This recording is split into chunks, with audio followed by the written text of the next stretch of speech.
Chrono Cross was an infamous game during the PS1 era. Sure, it's not as well known or beloved as, say, a Final Fantasy game or even its predecessor, Chrono Trigger.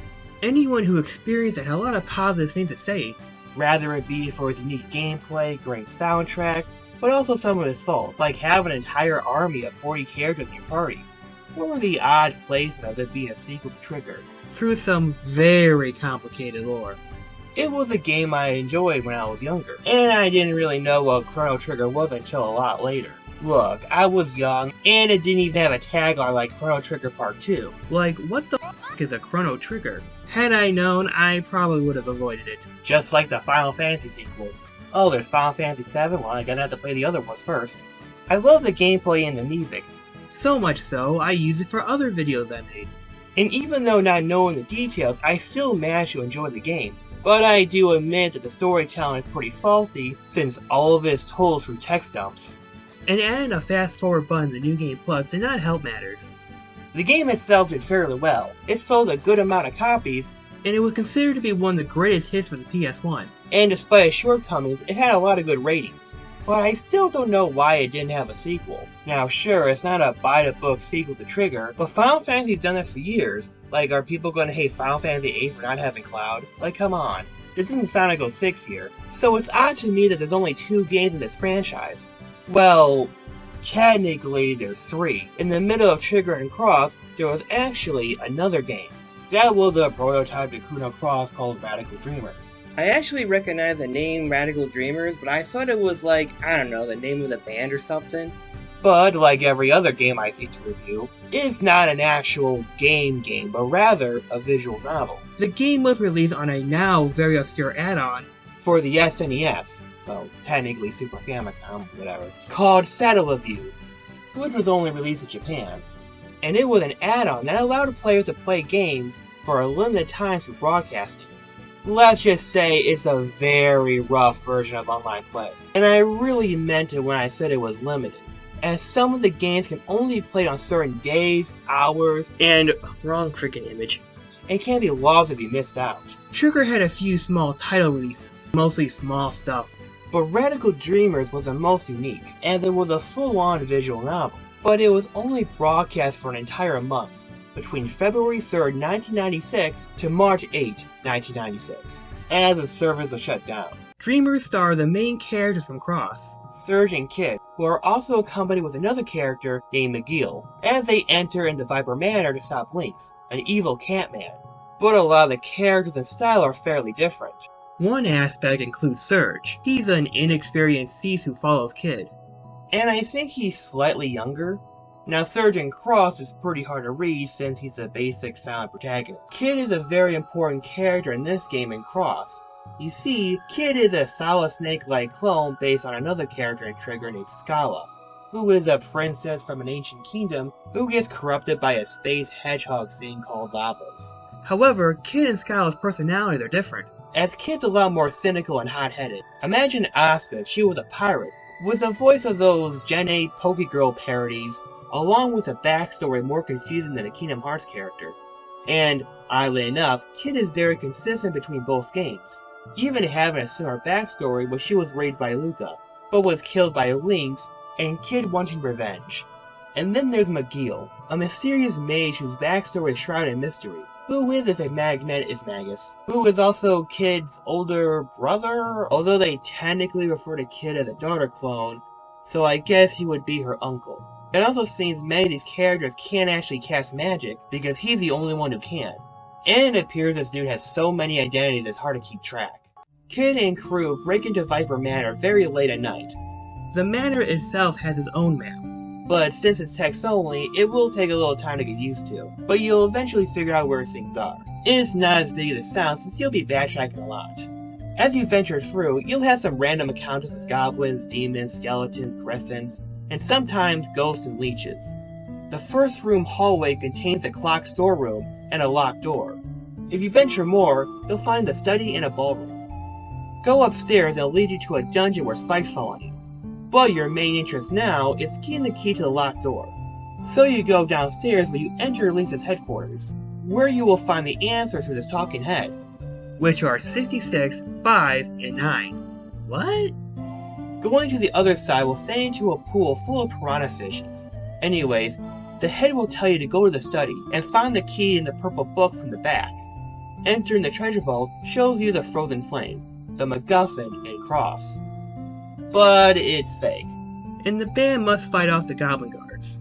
Now, being a visual novel, you have to use your imagination, but some of these fights can be quite bloody and violent, with the characters killing in gruesome ways or talking about their wounds. Guards have a key to appease this weird face thing that can drain the piranha water, allowing you to cross through another door in the room, which leads to a prison door locked. Now, going downstairs introduces you to a friendly goblin who just wants to hear a nice story. In this version, Lynx overthrows the Acacia Dragoons, killing many of their members and betraying General Viper, who is also mentioned in this game. So he has no qualm at betraying Lynx. You'll eventually meet some familiar faces, and seeing someone who appears to be Radius, mind-broken and distraught in prison. And you see Princess Riddell, who looks a lot like Kid, and thankfully they changed her design in Cross. Look, there's another character in Cross who looks exactly like Kid, but is a clown with a French accent. That's also a dragon. And God knows what her relationship with Schala, Lavos, and Kid are. Liquid Schala was bad enough. We don't need another one walking around making things more confusing. She says you can use the Eilanzer to get past the spiked dungeon room upstairs, as some way to help Radius in prison. Look, it might as well be him. Going through the spiked room again, you find a ring and you give it to the old man, and he tells you about the secret switch in the ballroom to enter down the final part of the game. But the three get stopped by a dark circle where they have to transverse out using specific movements. Now you can find these movements in the kitchen across a friendly goblin. There you are greeted with a talking mouse, who wants to be free so he won't be cooked. And he misgenders Kid. How do you confuse this for a femboy? And surprise, he's actually a giant griffin in disguise. Once you defeat him, he will give you the proper instructions. So don't forget it, like I did. So anyways, you face off against Lynx, who looks a lot more different than you'd think. Is he a man who looks like a cat, or is he a cat who looks like a man? He also doesn't have that cool scythe. Lame. The crew faces off against Lynx. You have different options on what to do, though I don't think it matters. And that's Radical Dreamers. It's a short game, and it will take you roughly 1 to 2 hours to complete.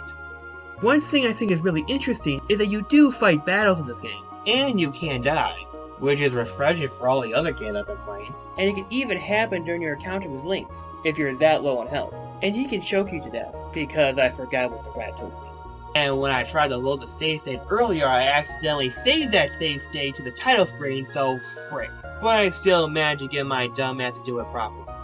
And playing around with it, I found out that you can still get the ending if you don't respond fast enough. Though it's a lesser ending, and I did it over again. After playing the story, you get to play it again. However, it will open up with Serge getting hypnotized by Kid's ponytail. Oh, okay. And depending on what you do, you can get plenty of strange endings. Usually by falling asleep and going through the study. There's one ending where Lynx is dead, and you encounter this robot siren thing. There's also one where Kid turns into a giant purple cyclops, and fight Lynx while he's using a giant robot against you. And there's one where Kid turns into a dandelion monster. One of the more goofiest endings involves Lynx turning into a giant octopus. I am the octopus. Feed me. I beg to be fed. But all in all, it was a fairly rushed game. Apparently it took 2 to 3 months to make. They even wanted to put more Trigger references in the game. Schala did play a part in the ending, but they wanted to add more but didn't have enough time. Radical Dreamers wasn't shown on any other console since. A few years later, Radical Dreamers was rebooted, quote-unquote, as Chrono Cross, and was released late 1999. And I'm sure as you noticed, some of the music in this game was reused for Cross, but remixed to fit the island motif. It also had a very dark tone from time to time, usually having metaphors for racism and environmental issues that pretty much say humans suck. It's a lot more cynical than the whimsical adventure Trigger was. Also, the characters from that game die horribly. However, they are very important to the story. Other than Balthazar, one of these key characters was Robo, the battle robot in your party from Trigger, who becomes a program to keep the villain at bay, and technically dies on screen. Which you just missed, yeah. It happened while I was talking. Serge gets the biggest overhaul out of many of the other characters. He he isn't a lackey like in Radical Dreamers. He has a girlfriend and appears to be more combat experienced, as long as having a really cool weapon. The story revolves around his existence and his past with the Frozen Flame. That also involves Lynx, and oddly enough, it's also said that Lynx is Serge's father, but corrupted by a futuristic supercomputer, and he's designed to look more like a cat. Also, Serge and Lynx switch bodies, and sort of resemble Serge in Dreamers. And like I said before, Kid is almost identical to how she acts in the game Cross, even with her backstory with Lucca intact. But she's also more of a loner, and despite being a central character, she's barely playable in the game. And you can make this even worse by having her in the game less. Now, one trend many of the Chrono Cross cats have is being a doppelganger of a character that appeared in Trigger. Now, while Kid does have a relationship with Schala, the same can't be said for others. Okay, now the developer is just trolling. One of the more controversial being Glenn, who at first glance appears to be a humanized frog, sharing the same name, abilities, and similar attire, but their backstories are totally different. And I think Frog comes from a different era anyways. So it's more that the character Glenn in Cross is just named after Frog, and decides to base his fighting style around it, I guess. Another character who gives us the worst is Guile, who many people believe is Magus, aka Magil. At first glance, it does sound plausible. He also resembles Magil a lot, mask and all, but it's not really the case. It seems that as they adapt their Radical Dreamers to Cross, they remove many of the aspects that made him Magus, nor do they have any companionship to Kid or any of the other characters from Trigger. Now, Guile is just one out of 3 choices to enter Viper Manor, and after that, Guile doesn't really do anything story-wise or thereafter. So while it seems that Guile was based on Magil, he isn't actually Magil or Magus. He's just another doppelganger like many of the other characters in the game. But I will admit, he does have a really cool tech move. Another reason why people think that Magus is Guile was due to an ending in 3DS version that connects to Cross. And many people think this is a sequel hook to Magus being Guile. But in my opinion, that doesn't really make any sense. Because if he was Guile, then he would have more involvement in the story. And plus, the ending would be like, yeah, I'm gonna go to the bar and become a magician. In my opinion, I do think it's more of a sequel hook for another project, maybe Chrono Break, which makes more sense to me than him being Guile. Now, keep in mind, making a one-to-one exact sequel to Radical Dreamers is actually quite impractical, and I'm pretty sure there are not a lot of people who knew about Radical Dreamers during the time, let alone Magus being a main character. This was before the internet. The Satellaview was very limited. Anyways, Magil's identity is even more stranger in Radical Dreamers, because there's another ending where his name is actually Gilbert, who is Riddell's former childhood friend, and they get married on the spot. Also in this version, Lynx adopts Riddle after killing Viper. So I guess that would make Lynx Kid's father-in-law or whatever. And during the Octopus ending, he reveals his name was Mick Van Jovi, a metal hero from outer space. Okay, those ones are clearly not canon. By the way, if you're wondering where the name Magil comes from, it's actually from the late area in the game where they mentioned Radical Dreamers as a far-off dimension, but has nothing to do with his main storyline. Magil's Japanese name is Gil, and Guile's Japanese name is Alphador, who is his pet in Trigger, and I don't know, man. So it's very interesting seeing the fan translators keeping that little Easter egg in mind. In the earliest part of the game, you sneak into Viper Manor, where there are many rooms similar to Dreamers. Hey, you know how people missee things? For some reason, every time I look at this picture, it looks like a red angry Alf. Anyone else see it, or am I crazy? Lynx is in there, but come on. When you enter Viper Manor for the first time, the party disguises themselves as the knights. Also, there's one thing I find very strange. The Acacia Dragoons are old-fashioned knights, using swords, axes, and other melee weapons, where the Porim military using actual guns and firearms. Gee, I wonder who's gonna win. And there's tons of references to certain scenarios, like the secret staircase or the trap with the treasure. But the oddest reference was when you find Pip.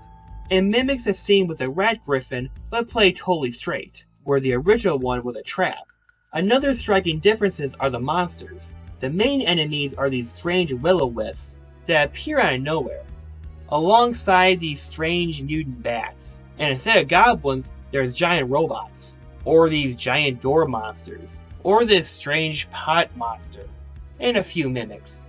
The point is, Cross doesn't really have many traditional fantasy monsters. The goblins appear in one small area and don't communicate, which is kind of strange considering the theme.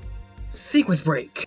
Though I think that's pretty interesting since most of these monster designs are pretty unique. And you have really strange ones like this weird testicle fly. Dreamers is more consistent with Trigger. No toxic elements. However, I do think the lack of goblins and magic are somewhat explained with the lore of Cross. And of course, at the very end you fight Lynx, but it's just one of many battles. The Acacia Dragoons are absolutely intact. Well, in this timeline at least. You also get to see General Viper and Riddell. The Radical Dreamer's name is used in the game, that is apparently a band of thieves that Kid is a member of. But as she has no other allies, all of that is probably just a myth that Kid spread around. And because the character recruitment is so wild, every character you see in this session will eventually join your party. Overall, Radical Dreamers was a very interesting gem. I loved Chrono Cross when I was younger, and ironically enough, breaking into Viper Manor was one of my favorite parts in the game. Others being the Dead Sea, where you get to explore the destroyed city. Oh, and the boss fight against Fate, which has my favorite boss music ever. Oh, and the Dragon God scene was pretty good too, and okay. And my first completed party was Serge, Kid, and Guile. So it was very ironic that the origin story of this game was that exact moment. I recommend checking it out if you have any interest in Cross. During the making of this video, Chrono Cross did a crossover with another game, called Another Edan, with some of the characters returning. So maybe this could bring some interest in the sequel. So I hope you enjoy my video. If you want, you can see some of my other content. Hope to see you soon.